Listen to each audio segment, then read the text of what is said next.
vanhu vane hama yavo iri paralyzed vari kushayiwa kure kuti vapinde avatongodzona kuti mubamakarara vakatoziva kuti problem inoda Jesu akati saka kana vanhu vakati block there is no much time yekuti soro negotiate nevanhu. We need to think above level iri common. Chiri common kupinda mumba through the door.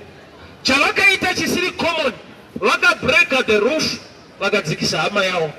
Kureva kuti kune common doors or common ways to do things. But there are times yekuti we must think outside the box or create a door kana kuti a way to make things happen. Ukafungidzira kuti vanhu vachakunzwira tsitsi iyi ndo imwe vhesi inobuditsa pachena type inonzi munhu haavhurire vamwe vane maproblems. Ndaitarisira kuti vanhu vachataura shuwa hama yenyu iri pataiti pindei muone Jesu. Onoda pachitoshedzera kuti manonoka zvenyu ndezvenyu izvi toda kunzwa Jesu.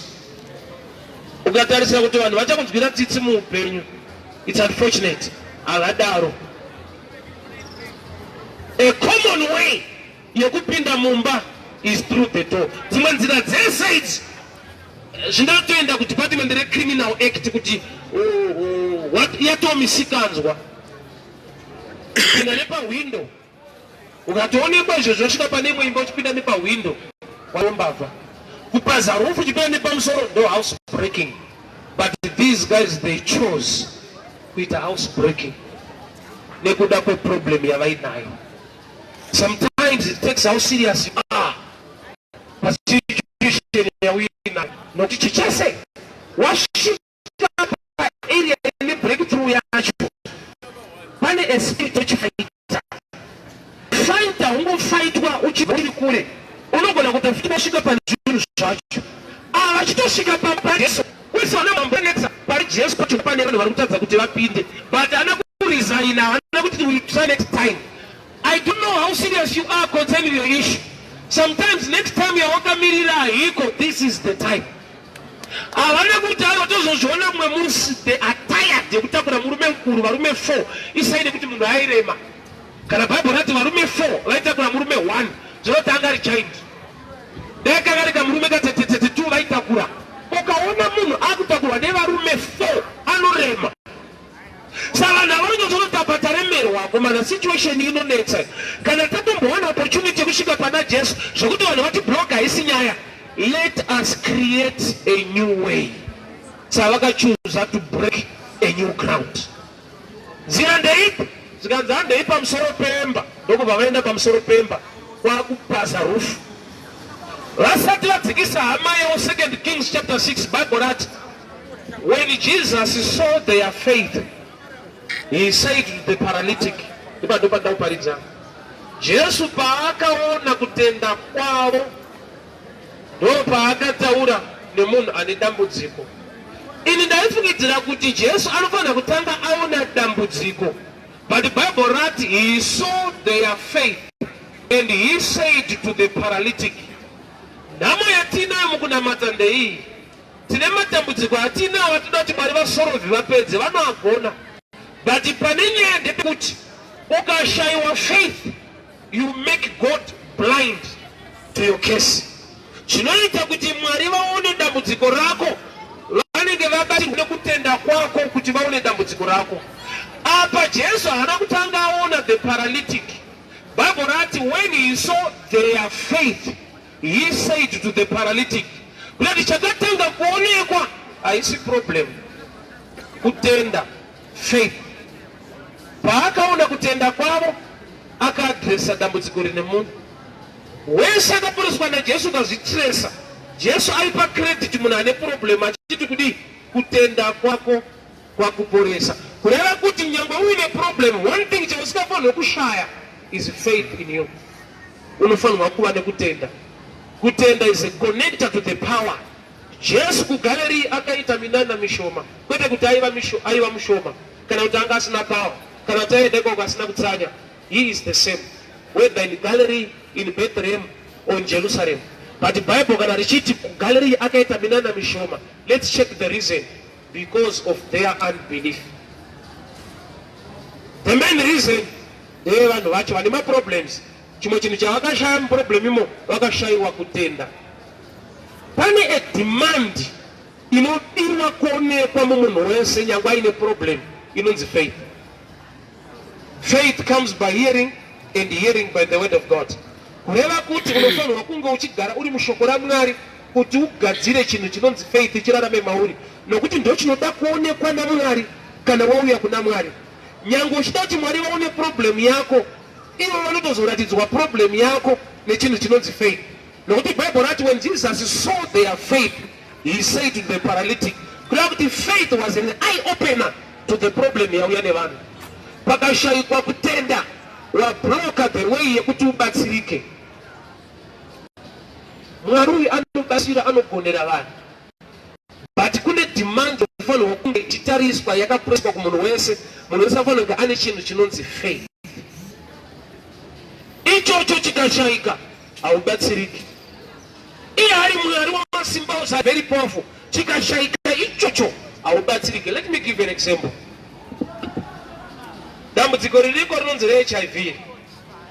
Chakaita kuti vatatu hachirapike. Chinhu wani chavadiscover kuti chirwere ichi chine problem yekudai kana chine style yekuti chikapinda mumunhu chinoenda kuma white blood cells, kuma soja ari mumuviri wemunhu ari designed kudzivirira munhu. Chonoisa information yekuti musamudzivirire murovei. Nokuti mapirits atinonwa, mishonga yese atinonwa handiyo inotirapa. Munhu kurapika, it's a natural system yakaiswa naMwari yekuti pese paunonwa drug hariendi kunorova chirwere, rinoenda kunobooster immune system, roisa information nepower necourage kuti immune system yako irwise chirwere chiripo. Hakuna mapirits anorapa. Munhu anorapika kana aine a system yemusoja mumiri wake. Saka HIV ichinzi hairapike nokuti isystem iri kuronga kuu, iri kumukira muridzi wayo. Masoja akaudzana kuti ngatimupedzei, pari kuti timuchengete, ngatimurovei.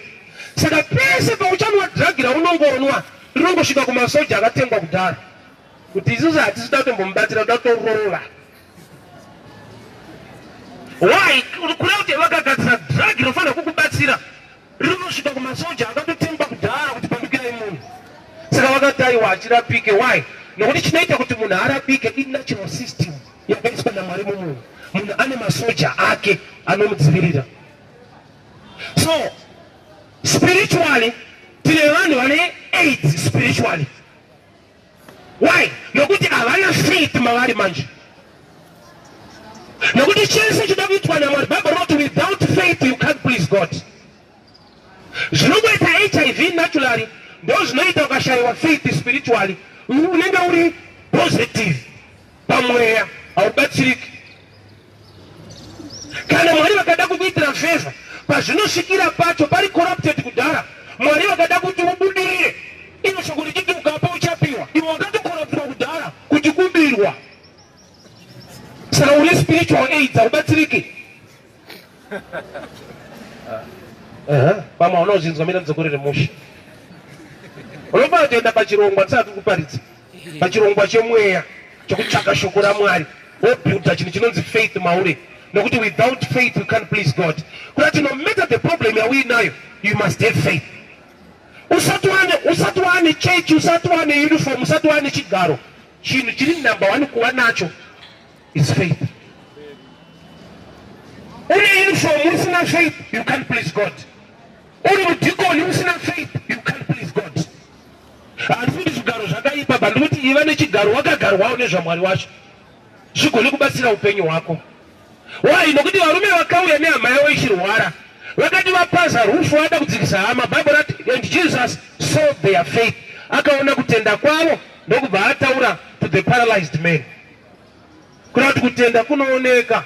Saka richiti kutenda kusina mabasa kwakafa, mabasa chiri chiri tangible chinooneka.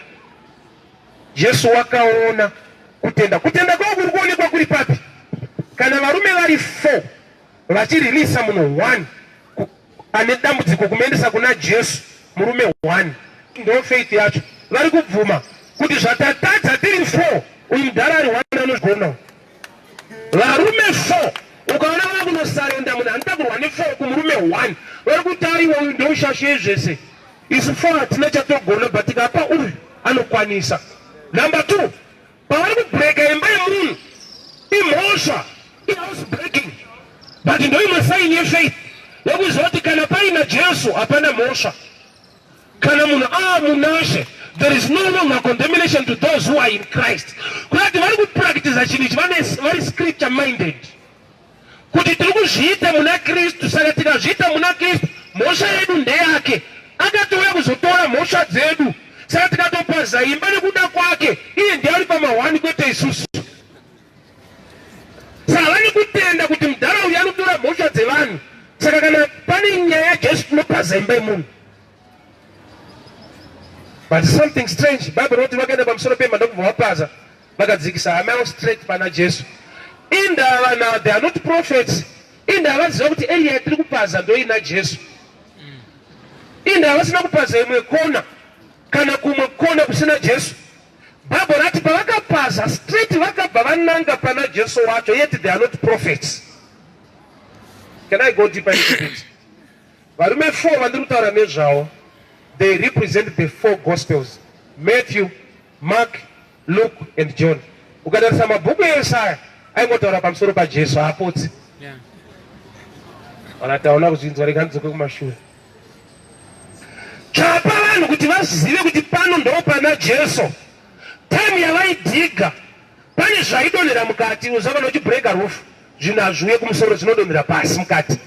Kureva kuti pane zvaifufunyuka kana ari mapuranga kana zvezvidhina zvaidonha. Saka vainzwa pakanyararwa, woziva kuti ndiye akauya kuzopedza nhamo dzevanhu. Haacheme-cheme, anobatsira vane dambudziko. Why? Nokuti dai vakapaza pana Judas vaudza kuti kana manonoka hatidi kunedana muchechi. Unozvati pana Jesu pano ukatsika munhu kana muina Jesu maari, ane language yaanotaura nokuziva kuti dzakapona. Kune kutoti baba kwamutsika kuti bamninika tiri pachechi but toda hunhu ka. Unoziva kuti umahamo ndatsika pasiri. Haimbotesta kaimbotsika zvamutauro woyo. Ona dzangomirawo but hadzite zvechechi ka.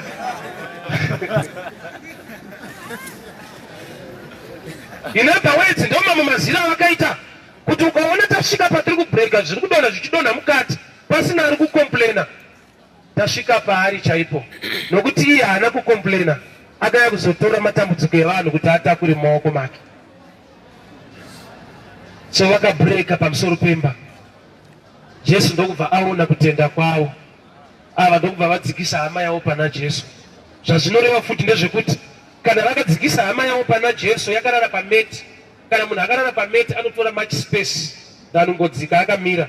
Murume uyu anga ari akarara pameti. Kurati pavakadzikisa pana Jesu panga pane space yakakura. No wonder type iri kudhoo yakaoma musoro, nokuti haisi pana Jesu, haisi in his presence. Yangozadza church but haisi muuvepo hwake. Kana munhu asiri mupresence yaMwari anorarama semunhu nje. Kana ari muuvepo hwaMwari anorarama sekuda kwaMwari. Dai vanhu vakazaza kudhoo vaine umwari vaivhurira chirema mukana kuti pinda ubatsirike. Chakaita kuti vaome musoro itype yekudhoo kwete pana Jesu. Saka ukaenda kuchechi uchaona type yandiri kuparidza iyoyo kuti iriko yekudhoo.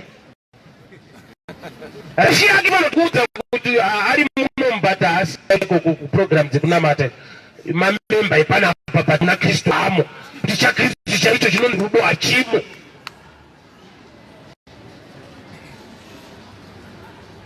Space pana Jesu iripo.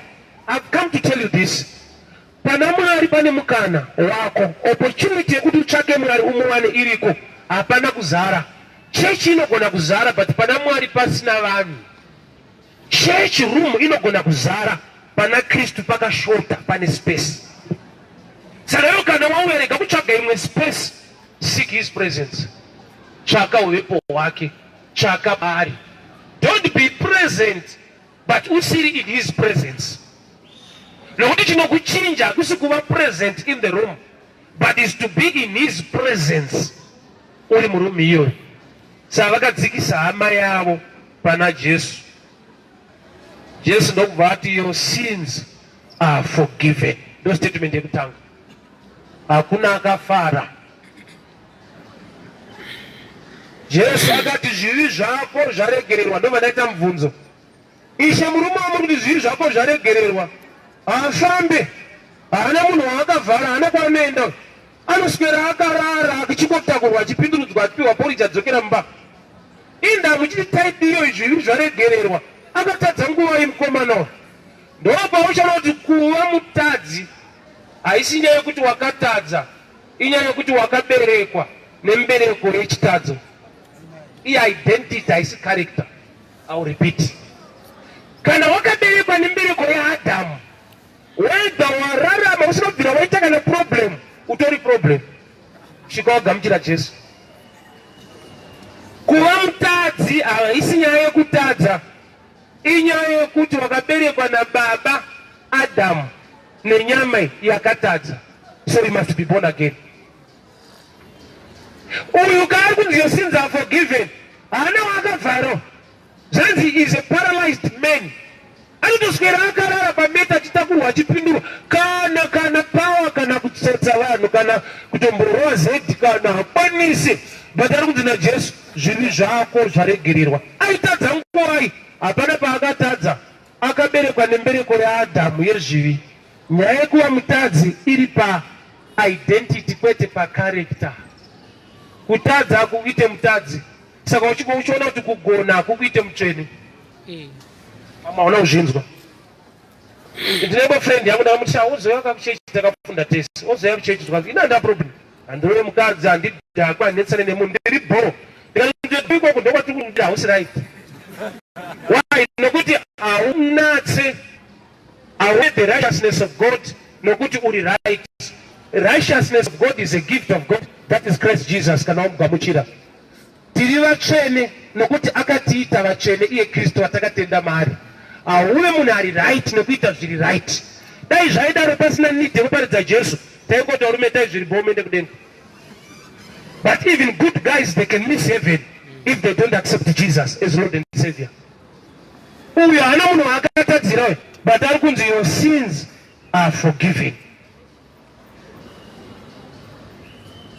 Ipapa ndo pane ministry yechinhu chinonzi salvation. Nokuti pane mumwe ari kuti haina achimboita utsotsi hwese nditori munhu ari bhou kana Mwari vanozviziva. Iko kungoita bhou sinogamuchira Jesu ndoromo yazvo. Kana ukagona zvese ukasatadza uri mutadzi. Nokuti kuva mutadzi hakusi kutadza, imbereko yawakaberekwa nayo. Alright, I'll give an example. Sign yekuti uri mutadzi iri pachena ihembe dzawakapfeka. Nokuti munhu paakatadzira Mwari akapfekedzwa hembe. Asina kutadzira Mwari aifamba ari musvo. Saka munhu paakatopiwa hembe inge iri sign yekuti munhu mambaro. Zvokuti kana uda kutopruvha kuti hausi mutadzi, bvisa. Ukatoona uchinyara uri bhuru waAdamu. Kana une shuwa kuti iwe hausi mutadzi enda unobvira wakanya utongotanga kutodzikisa trouser. Utobvisa vanhu votoinda kuti ine anobvira ndatadza kaya. But ukamwona une kakunyara so.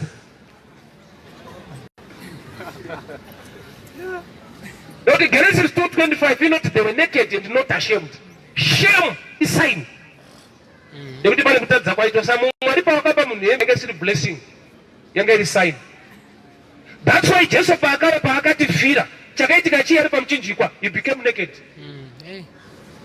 Kuratidza kuti original state mamusina hembe imimi. Saka ari kukudzikinura wacho achatobviswa hembe dzese.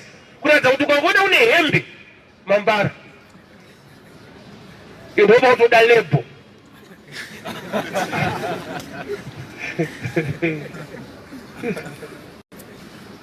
His sins are forgiven, yet the guy was paralyzed.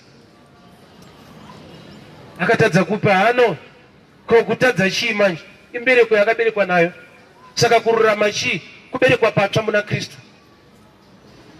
Haisi character inokuita munhu ari right pamberi paMwari. Chinokuita munhu ari right kugamuchira Jesu anova the righteousness of God. Iyo Satani hadi kuti inzwe, nokuti ndo era ndo mentality yatinayo ya prodigal son. Luke 15:17.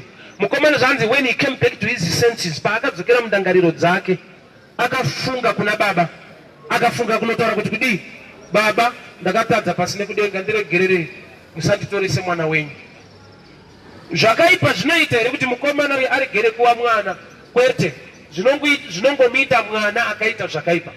Saka mentality yekuti musanditorese mwana wrong mentality inocreatwa nekuva sin conscious, usina the revelation of the blood, because what makes family is the blood.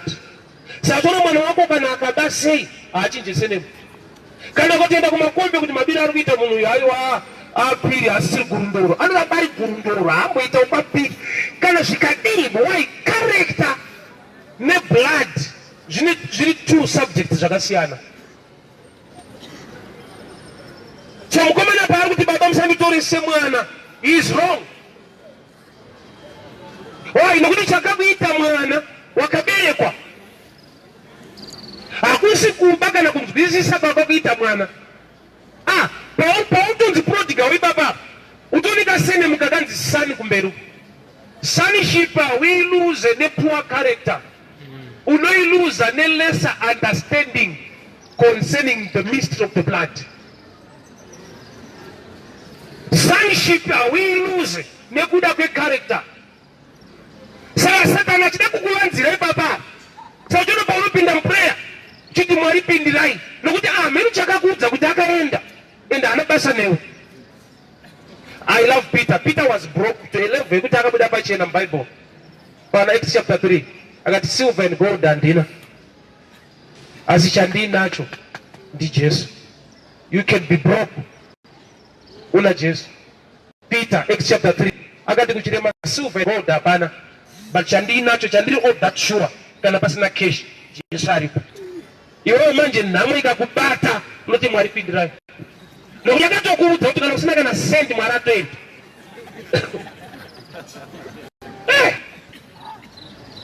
Very dangerous. Inoita kuti vatidai mwari apindira iye aripo. Kune kushaya kune mabaridziro akunoita. Mwari haakusiye nokuti hauna mari. Peter akatozva kuti mari hapana, but Jesu anoita minana naye simuka ufambi. He was conscious of the presence of Jesus. Though he was in crisis, but haana kuluza Christ.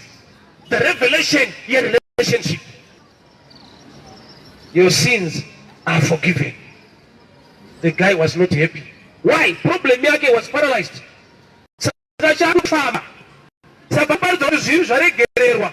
Achiramba akarara. Anozoti mufundisi asati atakuparidza. Atinosumuka guys. Osati atanje kuti nauri kuda chairo chairo. Harisi kubatwa. Bari kubatwa raanoda. Iye raanoda ndere uine upenyu usingaperi. Iye raanoda ndere kuti ugamuchire Jesu unatswe. Iwo raunoda ndekuti dai mari yacho yabatika. Saka akambotanga arova raari kuda. Unonzwa sekunge hasi mwari. But ari mwari aizongoita kuti ndibate mbichana kumana because muchinda ari paralyzed. Osamuna ari paralyzed andifudza kuti angade vhangeri rekunzi zvivi zvaregererwa. Unopinda denga. Angatodana kuti ambosimuka ambowaya waya one vamwe.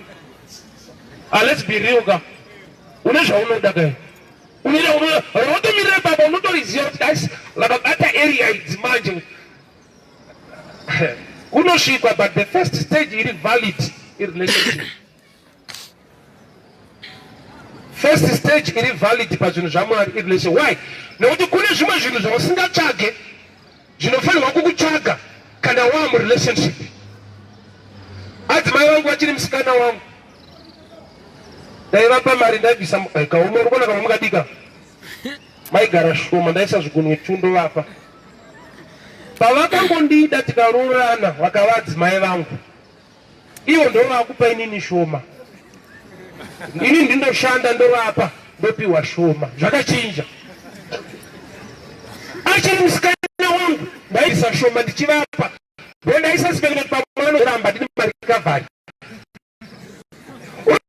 Relationship zhinji. Kai sina nyatsomira mushi. Pari musikana wangu zodongo ndomudzwaka. Anozorwa nabo ndindagarisa so abengu pachana. But karazi mai vangu vakumba ndoti murangu. Kutowapa Yesu kuti muzotuonawo. unonzi waitokuudza kuti hatina mari indakavapa mari asi hamuna kuroora ka asi hamuudzwa izvozvo kunzi hapana mari makaendesa mari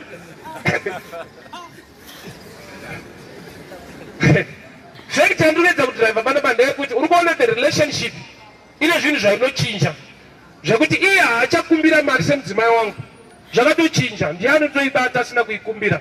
So ukava murelationship naMwari une zvinhu zvauchatsvaga, yes, nokuti Bible not seek you find, but une zvimwe zvinhu zvitori already available because you belong to the family. Zvimwe zvatinotopindira muprayer zvienderwe kuprayer mara haitsi kodzero dzevana vacho. Hauna kunzwa Jesu achimboudza mukadzi wechikerani Matthew 15 kuti handingatori chingwa chevana ndichipakumbwa, kuti kana utori mwana chingwa ndechenyu ukatozoenda kuprayer yacho unotonama uchiita give us today our daily bread. Hauti may you please give us, hazvidi respect ndechako, tipei chingwa chedu chanhasi kunge karafu so kwete kuti muzotirangarira pachingwa. Hapana please give us. Tiri vana vepano tipei chingwa mudhara iright. Cooperator by right kwakasiyana nekuti you're outside the right, you're trying to beg. So number one key yataurwa naJesu pana Mark 2 kuti paralyzed men haana kuti rise up and walk. Kufamba akazofamba akanzi kuti your sins are forgiven. Kuti when you are now part of the family, rising up chinhu chiri common nokuti ndiye Mwari unosimudza marombe kubva muguruva. Ukaenda kuchipatara une ronda so uchisvika unoda kurapwa kunzi upore, but first stage yavanoita vanotora cotton oriisa kana mumvura nesalt vogeza ronda. Hauna kuenda kuchipatara kunogezwa ronda, waenda kunorapwa, but hadi kurapa ronda rine madhaka kana rine tsvina. Vanotanga vageza ronda. Stage yekugezwa kweronda handiyo yawafambira waigona kurigeza wega, but iwo vari kuti tine right medication yatoda kukuaplya, but inoda right environment kuti ive effective. Dambudziko rataita taenda kwaMwari uyu nekuda kweproblem yatinayo ende Mwari achigona kuisorova, but problem yagara iripo yekuti hatinawo Mwari wacho, takaita overlook. Saona kuti mugeneration yedu mawanda vanhu vanopinda church kudarika vakapindwa naKristu. Why? Nokuti isusu vafundisi takaitawo era takaadvertisa church neanointing. Hatina kutaura pamusoro peropa raKristu kuti vanhu vave neukama naMwari. Takangoudza kuti ndakazara nenyasha udzoka wakadaro. It's true we are anointed, but the truth of the matter, first stage, unoziva kuti ukatadza kuita chinhu in a correct sequence, awane results are desirable. I'll give you this way. Kana Matthew 6:33 ichiti but first seek the kingdom of God. But first, don't pardon zikana kuti vanhu vanotsvaga. Asi vaudzire kuti asi chekutanga chakaiumambo waMwari. Ukabva pari first itipi yekunzi pane order. Nokuti kutsvaga ugara vanotsvaga straight. Chekutanga. But instruction yetu first. Please don't know that. Give an example. I have an example of such. Udakuwa batu wasiwaona mwaruku mrodo kuti alumna mkazi. Chautanga kuita kupfimba. Udakuroora kuti uene vana wakatozvironga ndikaroora ncheta vana vangu 3. Ukangoona mukadzi mutaura kuti makadi kuti ndafunga kuita vatatu nemi ipolice case. Kunoti wajamba order. Unotanga wati I love you ndokudai makumba muzeta 3. Kwa hiyo unangosangana mutaura kuti makadi yeni ndafunga vari vatatu chamajaya. Unoguma uri pasera. Anokunovhurisa dhokotera vari kungonditi vada vatatu neni handisati pai kuita sei. Attempted rape. Yengoti watadza order chete. Wakatoenda parengi zveshe. Vakomana vari parengi vano understand order. Hapana windi waunonzi waishedzera mari yebhazi parengi. Mari yebhazi inotorwa mukati. Unonzi wachingoti kwadzana. Mamo. 10 pamunhu wabereki. Imagine washuka parenga ndiko 10 wabereki 10 wabereki. Unozobvunza 10 yekuenda kupi? First things first. Saka Jesu akati kumuruma ari paralyzed. Anotanga kuti rise up. Akamuti your sins are forgiven. Namwe yataita pazvinhu zvekunamata. The order is missing. Unozati crusade inofanirwa kuitwa kurodi kumfa kwose. Inofanirwa kuitwa muchechi mazuva ano. Mazara vanhu vakapera prophet kuti Mwari. Crusade inofanirwa kuitwa murodi unotoitwa muri muchechi chaimo. Nekuti vanhu vasiri born again muchechi wamacho vadoni zvigaro. Haanobwida sina spray anogamuchira Jesu. Akangofarira chechi iyoyo. It's good to belong somewhere. Kwanda kwa unopenda. But the best kuwa na akakupenda. First things first. Why? Now, there are things you don't need to pray about. Kama wapo. Prodigal son akadzoka kuna baba. Baba wakauraya mombe. Akadzoka kuti chura mombe ndadzoka. It's automatic. Kuti kana wapa then penyu chatocha. The pain. Eni mombe dziripo ndedza baba wako ende ichatouraya. Baba vakapinda mumba vakatora bhutsi vakamupfekedza. I want to show you something. Mukomana paakakumbira pfuma yake kuti aende nyika iri kure. Baba vakamupa kuti pfuma haina kuipa. Chakaipa ipfungwa yake kuti kana ndiri kure ndopa zvinonyatsonaka. Ndio pfungwa ino pakati kuti ndikabata mari pamba pangu haiti kunyatsodya ndiri mari unoda rwendo. Imari isina kuipa but unorongera rwendo. Parwendo ndopa waipa. Unotozofuna kumba ndiri kucheguta ndiri kudzoka. Ukaibata unozozwa kuti Mwarara haiti ndoda kana kuti chinocha. Chiri prodigal haisi mani imindset yaanayo munhu. Ene era iripo paakapiwa. Just help me with your bag. Akapiwa pfuma nababa wake ndokubva arongedza akatakura akaenda.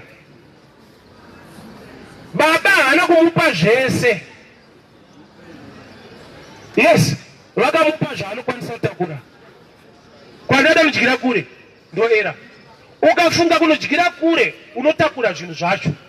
Ende size yebhegi ndo zvinhu zvako kwete size yezvinhu. So prodigal son era yaakaita haana kupiwa zvese akapiwa maringe capacity yekutakura. I remember tiri kunana grade 3 1983. Takamboenda kutrip Coca-Cola. Varume voko vane misikanzwa vanoda kufadza vana vadiki saka mukasvika ikoko unonzwa vachiti vanokuisa makreti emadrinks avo. Voti inwai hamunoda. Oficha kuna company inoda loss. Ikataura statement iyo kuti inwai hamunoda. But vakangwara they understand one thing. Even ukada kunwa 10 size yedumbu ndo hauchanwa. Aunwa unoda unonwa unokwanisa. Kana watoda 3 crates hanuike capacity. Sadoma ngwarira vakaita. So era ya prodigal son akatora zvinhu achienda. Kuda kuti bhegi rako ndozvo. Saka kuti paakadzoka akapiwa boots isaini kuti anga asiya dzimwe. Paakadzoka akapiwa hembe isaini yekuti anga asiya imwe sheti. Why? Nokuti baba vakamupa zvaanokwanisa kutakura. Baba vane zvakawanda. But nyaya ndeyekuti unokwanisa kutakura zvingani. Capacity to handle. But pane mentality yake ndo pari dangerous. Musanditore semwana. Why? Sin chiri chakamuudza kuti ukangotadza hausina ukama naMwari. Yeti munhu paakatadza Mwari vakamupa Kristu. But uyu paakatadza akaluza ukama nerudo rwaBaba akadzoka achiti don't treat me anymore like son. Ndo pfungwa ine vazhinji. Ausatomudza munhu achiti ina handiende kuchurch because handidi zvekunyengedza Mwari. Ina handiende makaudza unotaura kudaro. Dhimoni riri kuataka iro riri dangerous. Let me help you. Ukanzwa wese anoti handiende kuchurch because handidi kunyengedza Mwari. Under attack yedhimoni. Haisi good reasoning. Atori kuera. Why? The more yauri kuti handine kuchurch handidi kunyengedza Mwari. Uri kuramba kuuya kuna Mwari anobvisa unyengeri. uchida kutira kuzisolva wega. Type hiyo ndio inotodiwa inonyengera kuti iuye. Nekuti kana mauya anobvisa unyengeri wacho. But ukati inina nduye kusvika ndaa right. Hakuna chinoita munhu right kana asina kuuya muna Kristu anoita vanhu right. I'll give you an example. I love examples so much. Murume asanda kuroora dzimunguva unoda kuone mhuri yako. Saka uchida kuroora kuti uve nemhuri. But pakauya mukadzi ane vana 4. Haufari.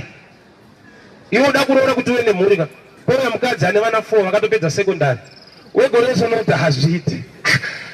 But akubatsira because vakatopedza secondary hauna kana school fees kana napkin kana chi. Unodi kuti better. Ndazviwanira timu rangu vamajaya angu. Unoda tuchechi twako. Why? Nekuti paatouya aine 4 kudhara isaine kuti kuna baba vavo somewhere.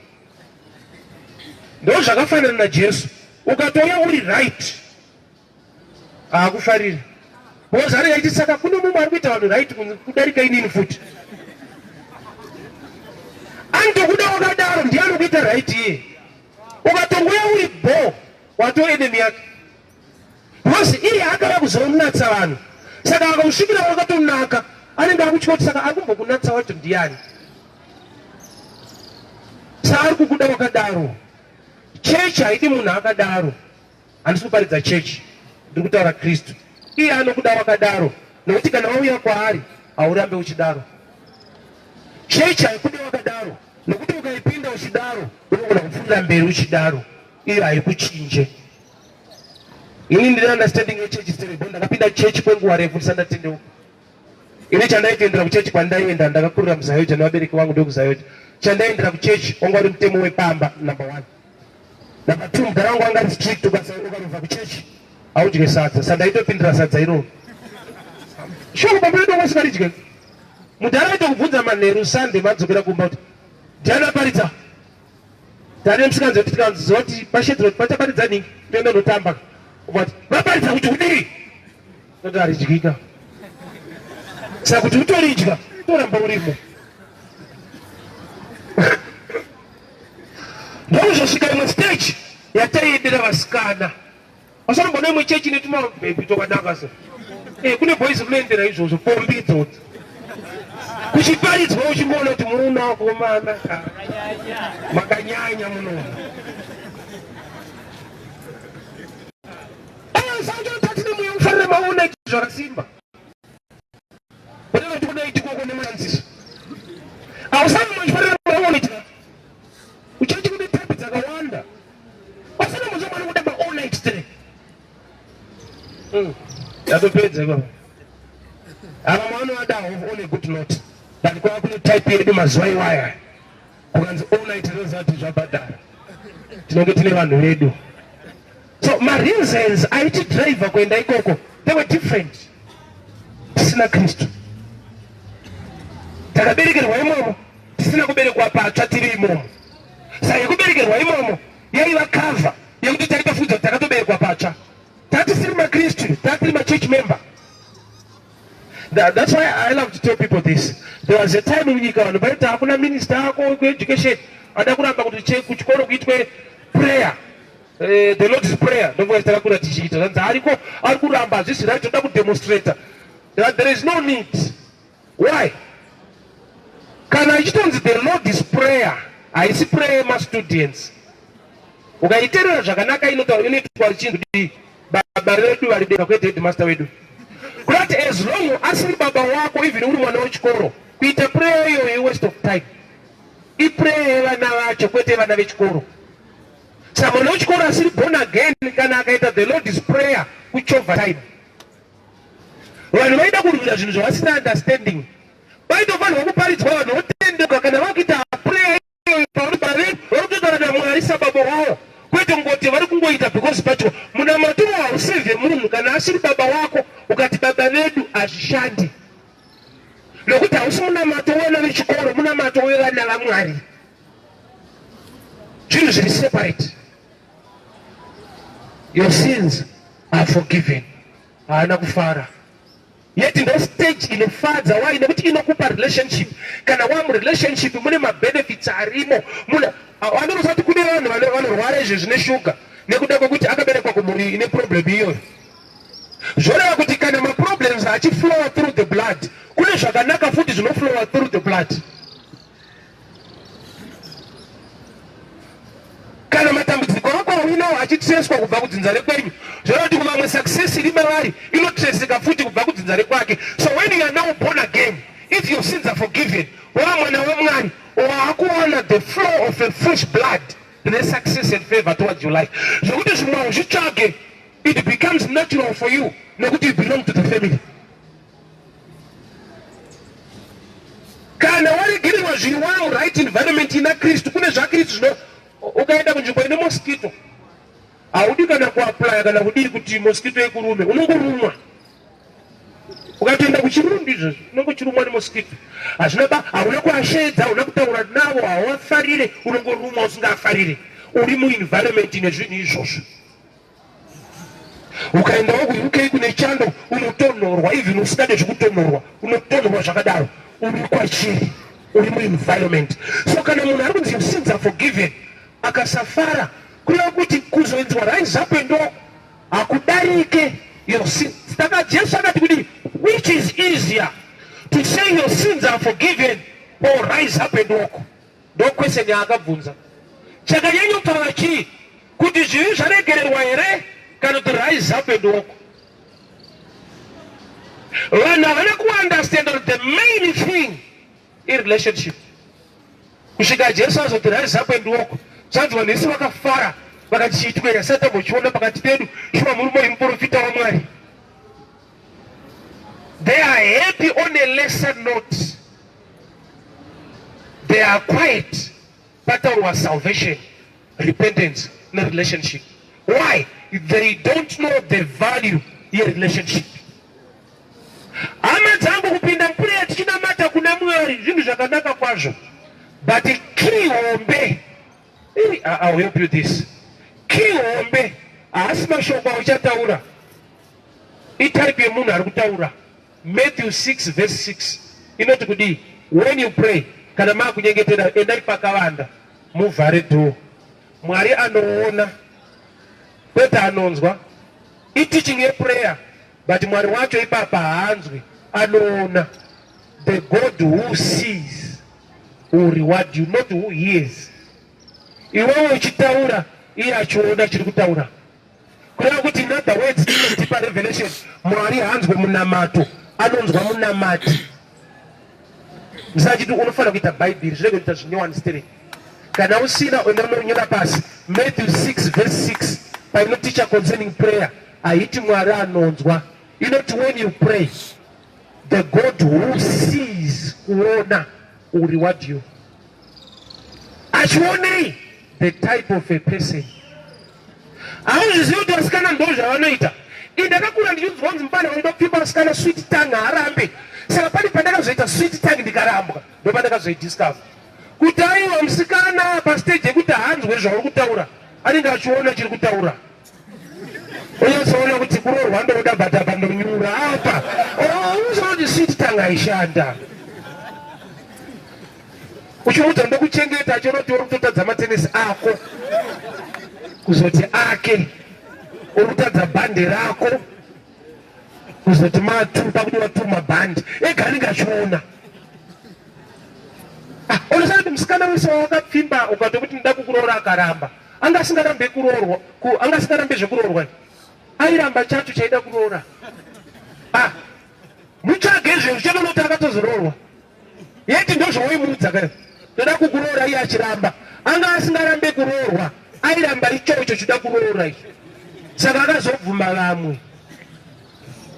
Kuroti pawaitaura iye aiona. Ndoimwe chete naJehovha. When you pray, the God who sees the type of a man.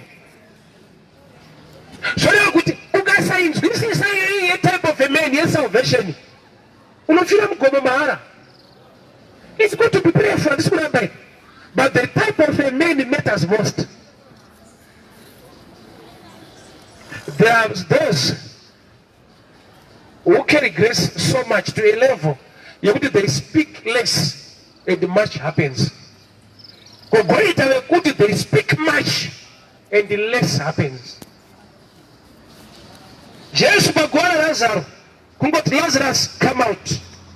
But then ndimi dzari buda. Taitsotsonya tiripo ipapo.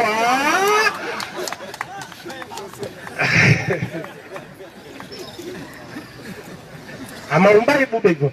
Tsotsonya kwete msha. But Jesus ati baba ndaziva kuti magara munondinzwa. Relationship yakamupa access it very easy. I've witnessed such kind of people in life.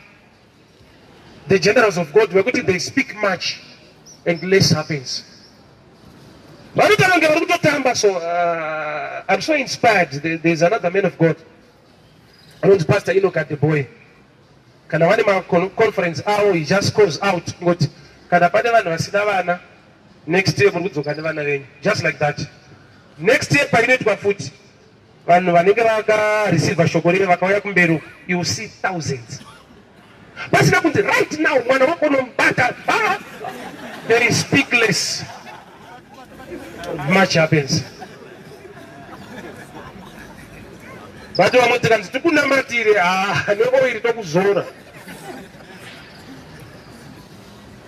type of a man.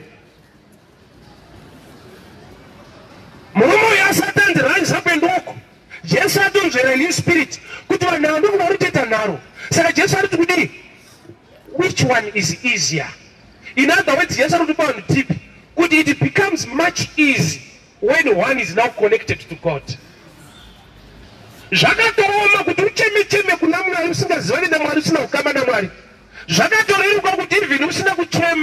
can hear you because he's now your father. Next. But sweets. I don't know what they did. Food. What do you do? Sweets. But you can never put to get a judge. One. As you know, I'm not sure. I don't know what to go.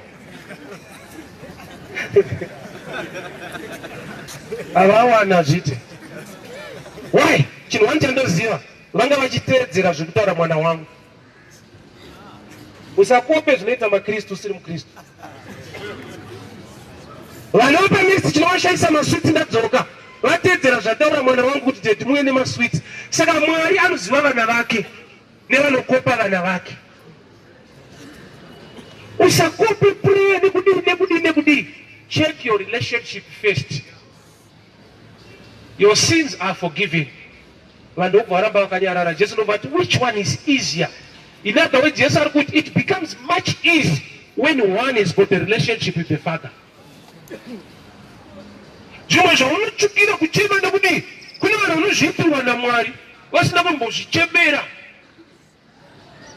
I've been to places by God's grace. Prayer. But to my surprise, 2014, I was ministering here. Somebody came and driving. So for this, driver motor and see man license. But